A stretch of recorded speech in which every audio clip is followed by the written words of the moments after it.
Yeah, which was interesting for me coming in because there's all these new programs coming in right when I got here. The WeChat, the WeLearn, WeWalk was another one, so that was definitely interesting.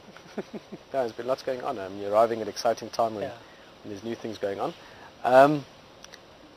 Yeah, well, first chat, so there's a lot of easy questions. The one is, I'm very keen to hear, I mean, we've spoken about it as well, but just to hear your account again. I'm sure the people joining us as well, about your first leopard, and not only your first leopard, but then it was two different leopards and a cheetah, and we've had magnificent cats the last few days. But before that, just a quick general, what's your feel like around camp? I mean, what's your impression after being here for about a week? Just from the first night alone, I really loved it. Loved the setup, as well as the first night just sitting around the campfire with everybody. We heard hyena, a leopard, and I believe a lion just the first night, just kind of off in the distance, which was pretty cool.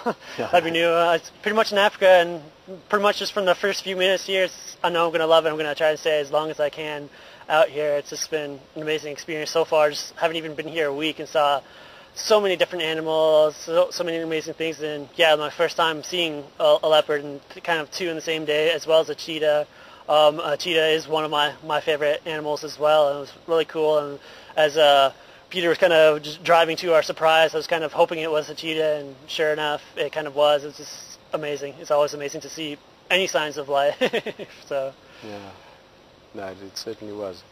And I mean, you've also seen different leopards now, which is also great. I mean, you've seen, I've mentioned it a few times on the drive, but it's been quite special, I guess, or amazing that we've seen 3 generations in the last, well, 2 drives really, but the last 3 drives as well. And yeah, so that alone is, I mean, you've seen the history of some of the leopards around here. And just again, what was the first time we saw that leopard? I mean, I know there was a game drive vehicle, not going on, and the cameras and all that new, but like, there's a game drive vehicle, and then when I'm kind of usually behind the camera, I'm thinking of everything. I'm like looking at the monitor, trying to make sure the exposure is right and everything. So some of that's like looking through the camera, but a lot of times I just had to look up, and it was still just kind of unreal to actually see the leopards just up in the tree. Or I think Karula was the first one, just sitting on the termite mound, and it's just amazing. They're just beautiful, and it's kind of hard to believe I was actually here looking at the actual animal itself, and then looking down at the screen you can kind of pick up a little bit more, but just breathtaking. It's just really words can't describe. Oh, well, it's good to know. It's a huge part of being out here is that you enjoy it. Well, not a huge part, it's a very important part. Yeah. If you're out here and not enjoying it, then you shouldn't be out here. Then there's a lot of other places to be. But it's been nice to see that as well. It's nice to see looking at things. I saw some of your monkey pictures just now. I quickly checked out a couple of emails just to see what's going on. And yeah, very nice. I mean, the monkeys, they're very skittish of camera lenses, I'm sure you saw. A little bit, yeah. It's something I'm going to be working on, is kind of sitting around with more of the vervet monkeys, trying to get them kind of used to the camera lenses again, just kind of observe more of the behavior, because I really like to kind of sit and watch some of the animals. I can watch pretty much anything for long periods of time. So well, the monkeys are fantastic, yeah. No, I mean, I looked at the shots and I thought very nicely done, so you must stick at it. You're gonna spend some time with them and maybe film them a bit as well. Yeah, it's going to try to do a little bit of both to kind of get them used to both cameras again, like video and still. So I'm gonna I've been kind of doing that. We have a whole bunch of vervet monkeys that kind of come into our camp all the time. That usually when I'm out here, I just kind of squat down to about their level and just kind of observe them and let them observe me. So yeah, that's brilliant. Habituation is important, as we've learned with the camera, for instance. I was a bit like those monkeys a year or 2 ago. I was very aware of a camera lens, very nervous of it. Now, of course, I just see you guys there, and yeah, let me not get started about how amazed I still am about the process of what we do out here with Wild Earth. It's definitely amazing. It's also amazing. I'm sure some of our North American viewers is probably wondering kind of about some of the things. Yeah, it's just amazing out here. We have internet, we have tons of computers, we have phones, so it's just kind of interesting, because I'm sure some of them are probably thinking like, okay, I got asked a lot. I worked at a turtle rehabilitation center, and they kept on asking me, okay, what's it going to be like out there? Are you going to be living in shacks, or is it solid structures? To where, yeah, it's solid structures, and it's really nice accommodations. I really love it out here. And there's lions and elephants walking around the road. Yeah, there's live elephants, and then you just kind of wake up to Nyala's outside the window, scorpions out here, which Mom, Dad, don't listen. It's fine. It certainly is. Oh, awesome, man. Well, Simon, I think we're going to get Pete out here just now as well. We're going to chat about a few things. And it's just nice to see you enjoying things and make yourself more and more at home. That's important. Well, this is where you're going to live. Yeah, it was definitely interesting coming in the first week with all the new shows coming on. You guys are kind of getting prepared for that. I was like, oh, okay, I'll just figure stuff out.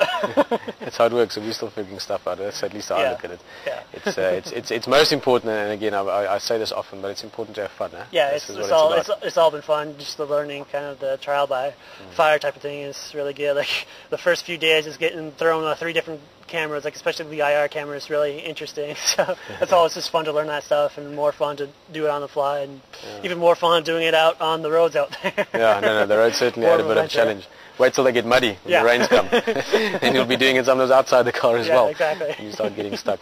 Cool, Simon, well, nice having you for your first Fireside Chat, not your second. And I'm sure we'll chat again a few times in the week around WeChat and all the stuff happening as well. Mr. Bright.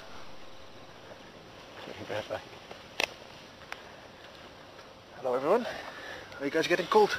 Moving from the bus to the I think I'm just lazy. It feels like I'm sitting lower down. Otherwise my head will stick out too much.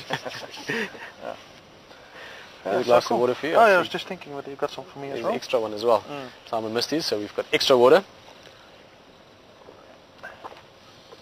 Yeah, so sounds like a cliche by now, but it's been an interesting week. Yeah, it's been amazing. So many new things, and you guys discussed it already, all the things that have happened. But yeah, from my side, mostly the relearn thing, having a show on regular times and making sure that you have to be ready before that, and it's quite a lot of work actually, more than I figured it would be. But you put a lot of effort into it, so I mean it's clearly visible as well. But it's also a bit of a startup issue because you have to figure out all the things, how to work with the overlays and the screens, and also build a library of information. I've got lots of ideas for what I think are interesting shows, but also when I came here I didn't think I would get a show like this so soon. Quickly. So a lot of that stuff is still in Cape Town, which I hope to bring back with me after my leave. Some of it is actually in Holland, deep in storage, so I must actually think of a way of getting around that. Maybe I must send my nephew on an expedition. We call him Crocodile Diondi because his name is Dion, and he likes to go into that thing and dig into it. So probably must give him an idea, and he will enjoy that. So, but then we still have to send it here. But no, I really enjoyed it. It's quite interesting. It's quite different as well, just to do something for half an hour and without actually looking at a person. As I said, and so it's in a way limiting the technical stuff that we have now, but that's also something that's definitely going to improve with time. And as I said, I've got some, I think, quite interesting ideas about details of things like how things work and how birds work, how such as feather colors, different things. So, but as I said, a lot of the information I do have stored in my head, but it's like anecdotal, and to be able to present it, you need to double check your facts first. Just make sure that you don't talk rubbish on air, because that's something we only do in the Fireside Chat, I guess. No, we don't want to put that to relearn. But it's definitely been interesting, and there's still other couple of things which hopefully might happen next week. Otherwise, we'll have to wait after I come back from my short leave. You reminded me on Saturday, huh? Yeah, I'm leaving on Saturday, and I'm coming back the Monday a week later, so 10 days only. I'm really looking forward to that. I'm gonna go to a different part of the bush. My girlfriend is coming over from Cape Town for a couple of days, so she's gonna have a look what's going on here, and then we go 4 days to the side of Kruger, and then we spend a couple of days in Cape Town, and then it's back here again. So a short break, but I'm looking forward to the break actually, and meeting people again and catching up. But I'm also looking forward to coming back here and then picking up what Graham calls the second season of Relearn. For sure. But that's full 6 weeks, that's going to be full 6 weeks, 3 times a week. So lots of work to do, and let's see. And I'm also actually quite looking forward to tomorrow's WeWalk, because we did some tweaking and other things. So technically it should be, I say, a lot more robust and better than the last one was. Looks forward to seeing how that works. And I've enjoyed that. That's an awesome concept, and we need to get it work technically. It's very exciting in many ways, beyond and above just elephants. But Peter's been actually another thing, but we'll chat about that just now. With the walk, Peter's been a very integral part of the technical aspect as well, and with how we get things back to the vehicle and then get it back here and the whole setup of it. And again, not to make it long, but I did look over at you a few times as well while the elephants were going on and doing the thing. I could see you in the distance, sort of just through the trees and stuff. And what was the experience from that angle? I mean, you were sort of looking after the technical things, making sure we could be seen, and they obviously experienced it as well. So.